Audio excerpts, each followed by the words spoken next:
तो प्रशांत भैया सच में मुझे बहुत पसंद हैं क्योंकि उनके पास एक विज़न है, पढ़े लिखे हैं, उनके पास हमारे बिहार के भविष्य के लिए एक मैप है गार्जियन की, जो अपने बच्चों के अंदर एक अपने देश के भविष्य, अपने परिवार के भविष्य और अपने बच्चों के लिए दिनों रात मेहनत करके उनके शिक्षा के लिए या अपने देश को बेहतर बनाने के लिए समर्थन की नहीं, एक बेहतर इंसान की है, जिसका एक विज़न है, जिसके पास मुझे प्रशांत भैया हमेशा से पसंद है क्योंकि वो पढ़े लिखे हैं। और विधानसभा में एक आदमी ऐसा चाहिए जो बच्चों की लड़ाई लड़े, जो रोजी रोजगार की लड़ाई लड़े, कि मुझे लगता है कि हम सबको एक बेहतर इंसान ही चुनना चाहिए, क्योंकि अगर आपके घर का गार्जियन ही सही नहीं होगा तो मुझे नहीं लगता कि बच्चों की भविष्य सही हो पाएगी। देखिए, मेरे कहने के मतलब मेरे प्रचार में जाने से कोई जीत हार नहीं होता है। मुझे लगता व्यक्ति को जबरदस्ती उठा दिया जाता है, उनके विषय को नहीं पता। देखिए, मुझे लगता है कि अरे भाई ये क्या कर रहे हैं आप लोग? आप हटिए। मुझे लगता है कि ये लड़ाई सिर्फ सोनम वांगचुक की नहीं, बल्कि हर उस गार्जियन की है, जो अपने बच्चों के अंदर एक अपने देश के भविष्य, अपने परिवार के भविष्य और अपने बच्चों के लिए दिनों रात मेहनत करके उनके शिक्षा के लिए या अपने देश को बेहतर बनाने के लिए हर वो माँ बाप हर दिन मेहनत कर रहा है। तो ये लड़ाई सिर्फ बच्चों की ही नहीं, मुझे लगता है कि पूरे देश के गार्जियन की, हर उस माँ की या हर उस पिता की, और जो भी देश में रहता है, ये लड़ाई सबकी है और सबको आगे आकर और इस लड़ाई में मुझे लगता है कि साथ देना चाहिए। बाकी सबसे प्रशांत किशोर जो है चुनावी मैदान में उतरे हुए हैं, आप लगातार उनका समर्थन भी करते रहे हैं, क्या इस बार उनको समर्थन करिएगा चुनाव में? देखिए, बात समर्थन की नहीं, एक बेहतर इंसान की है, जिसका एक विजन है, जिसके पास मुझे प्रशांत भैया हमेशा से पसंद है क्योंकि वो पढ़े लिखे हैं। और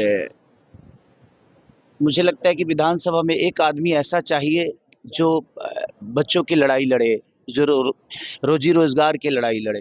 मैं किसी पार्टी का नहीं, बल्कि मुझे लगता है कि हम सबको एक बेहतर इंसान ही चुनना चाहिए, क्योंकि अगर आपके घर का गार्जियन ही सही नहीं होगा तो मुझे नहीं लगता कि बच्चों की भविष्य सही हो पाएगी। और एक नेता गार्जियन की तरह ही होता है। तो प्रशांत भैया सच में मुझे बहुत पसंद है क्योंकि उनके पास एक विजन है, पढ़े लिखे हैं, उनके पास हमारे बिहार के भविष्य के लिए एक मैप है। तो मेरी शुभकामना है उनके साथ।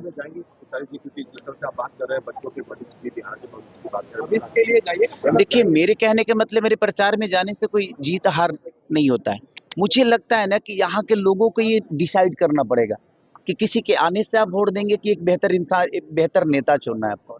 और मुझे लगता है कि प्रशांत भैया जैसे लोगों को आगे आना चाहिए और लोगों को, ऐसे लोगों को मौका भी देना चाहिए। आपने इतने लोगों को मौका दिया है ना, एक बार एक बेहतर इंसान को मौका देके देखिए, शायद बेहतर ही होगा। मेरे उनके उनके साथ भी मेरी मैं शुभकामना है। जीतने के कोई एक ही जीतेगा, बट मुझे लगता है कि एक बेहतर इंसान है प्रशांत भैया, और मैं हमेशा से एक बेहतर इंसान का साथ दिया हूँ। और मेरी शुभकामना उनके साथ भी है कि बिहार की जनता को तय करना है कि वो किसके तरफ जाती है। एक बेहतर मैप जिसके पास है अपने बच्चों के भविष्य के लिए, बिहार के भविष्य के लिए, उसके तरफ जाती है कि कहीं और जाती है। तो मुझे लगता है कि सबसे पहले नेता बदलने से अच्छा है कि हम अपने आप को बदलें। और ये बात 5 साल की नहीं है, ये बात बच्चों की भविष्य की है। तो मुझे लगता है कि बच्चों के भविष्य के लिए बेहतर विकल्प ढूंढना चाहिए। प्रशांत किशोर यदि सदन पहुंचते हैं तो क्या लगता है कि बिहार के युवाओं के लिए सुनहरा मौका है कि उनके बातों को रखा जाएगा पटल? बिल्कुल, एक मजबूत, देखिए क्या बताएं, देखिए मैं एज ए आर्टिस्ट नेता बन सकता हूं अपनी पॉपुलैरिटी पे, बट मेरे पास मैप नहीं है। मैं पढ़ा लिखा नहीं हूँ, मुझे एक पढ़े लिखे आदमी को रखना पड़ेगा ताकि वो मुझे मैप समझाए कि हाँ ऐसे विकास होगा। लेकिन प्रशांत भैया ऑलरेडी पूरी दुनिया को देख चुके हैं और वो पढ़े लिखे आदमी हैं।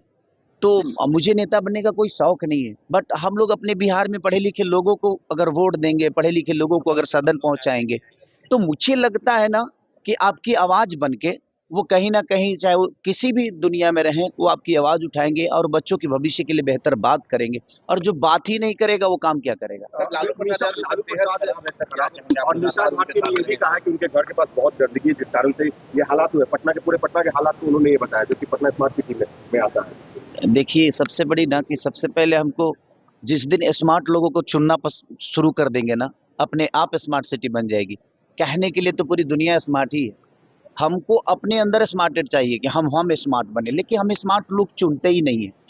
तो और जहाँ तक लालू चाचा की तबीयत की बात है, मेरी हमेशा से शुभकामना रही है। मैं हमेशा से चाहता हूँ कि हम लोग जब तक जिएं तब तक ऐसे पिता का आशीर्वाद मिले जिन्होंने एक जनाधार दुनिया को दिया है, जिन्होंने लोगों को बहुत प्यार किया है और पूरी बिहार की जनता उनको प्यार करती सर, है। आप लोग फिर से विवादों में आ गए हैं। अखिलेश कश्यप ने पवन सिंह को फिर से निशाना बनाया और कहा है संसदवा एमएलसी जैसे शब्दों का प्रयोग किया, कहा कि इस सब बातों पे बात मैं नहीं करता।